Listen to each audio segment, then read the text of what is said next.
welcome to the channel, Ginger Ninja's Movie Reviews. I am the Ginger Ninja and these are my movie reviews. If you're new to my channel, thank you very much for tuning in, stopping by and checking it out. If you would, please do consider subscribing for future content, and if you haven't already, like my video and check out my previous videos. I'm sure you'll get a bit of a kick out of them. There's lots there. If you're a returning viewer, also thank you very much for your continued support. It truly is appreciated and it means the world to me. Each month I look at a different theme in this series. This month we're looking at vampires, so let's get straight into it and see what we've got.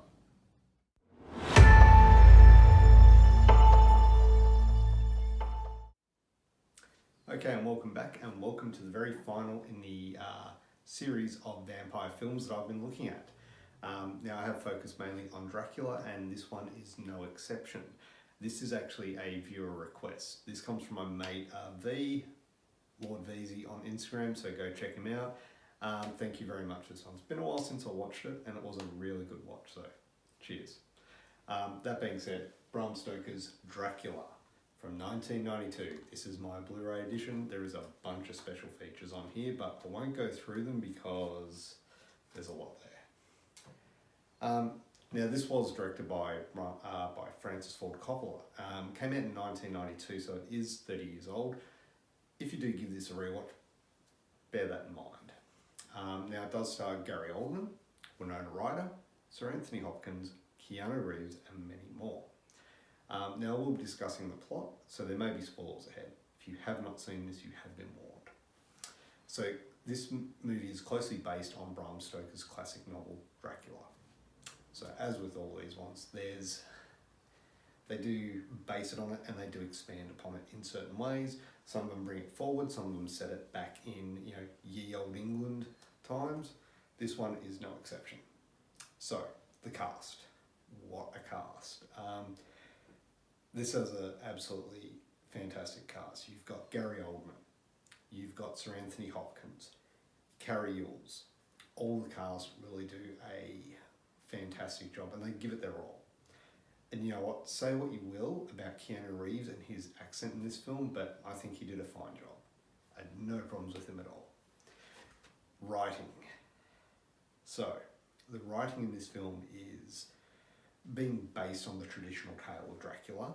It does have a lot of those moments in it, which you know and love. However, I found the dialogue is a bit more in-depth and expanded upon, particularly with a lot of exploration into the non-lead characters.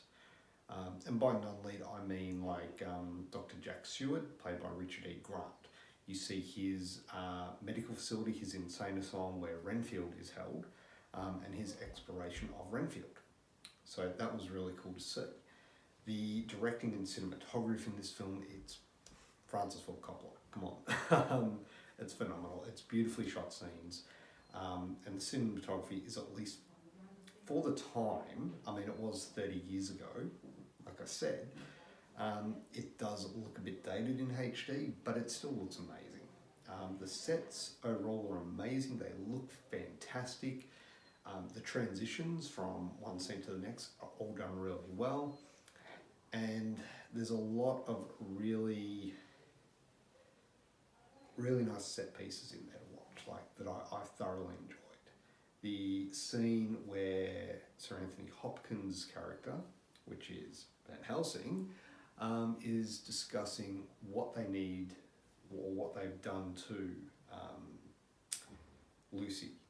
In the film, they're kind of in a courtyard, but it's nighttime, and just that whole scene there is just shot brilliantly. Like, it's just him and three other actors, which are Carrie Yules, Richard E. Grant and Billy Campbell, and they're having a discussion about vampires, about creatures of the night, things like that.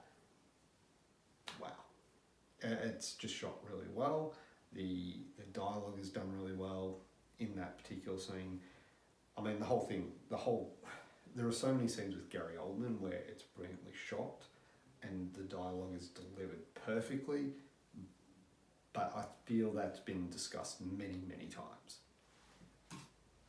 Okay, and now we'll go on to the effects. So the physical effects in this film are outstanding.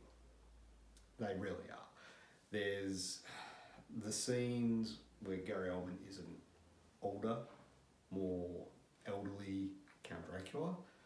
His transformation as he's crossing the seas to England, you see him in sort of a cocoon. Yeah, that's where he's reverting to a younger form. But then when he's in England and you see him as a wolf-like creature, or you see him as a giant half-man, half-bat creature, the face, the physical effects look brilliant. There's also some scenes where he transforms from the bat to rats, and that's just shot beautifully. The way the rats are in a form and then they all fall to the ground looks great. Yeah, so these are all top tier effects, and they still look amazing. Sorry, computer just changed again in the background, don't know what's going on there, but yeah, anyway. Now down to rewatchability. So this is something I really do put a lot of consideration. Would I rewatch this film? As I mentioned, this has been a little while since I've watched it. However, it is a good film, and yes, I have watched it many times. It's just been a while since I've watched it. So, is it something I would watch every year? No, it's not. It's not like Die Hard at Christmas. I'm not going to watch it every year, but it is something I do enjoy going back because it does have a phenomenal cast. It does have great effects, and like I said, even though some of the cinematography does look a little dated, when you're looking into HD, high definition, it still looks good, and it is still a well-paced, well-enjoyed film. So overall, I definitely rate this film as a top movie. If you put it all together, it is one of the greats in my opinion, of course. And overall, I'm going to give this an 8.5 out of 10. Look, it does lose a couple of points. I feel the pacing is good. It could be better. There's not a lot of action, but when there is, it is done really well. So it's a very tight balancing act with this one, but it's definitely a great movie. So if you've seen it, which I'm sure a lot of people have, let me know what you thought of it down in the comments below. If you haven't seen it, what are you doing? Go check it out. It's a great film. You won't regret it. There you go. Thank you very much for watching this one. So next month I will be doing, or this month actually, I will be doing a new series. And what I'm going to be doing in this month is Final Destination. I'm going to be rating all the Final Destination films, going from 1 to 5. I think there's only 5. Hopefully there's only 5, because I think that's all I've got. So yeah, I'll be looking at them, and then I'll be moving on to Spooktober. So stick around, check it out. And look, if you haven't already, please do like this video. Subscribe to my channel for future content if you haven't.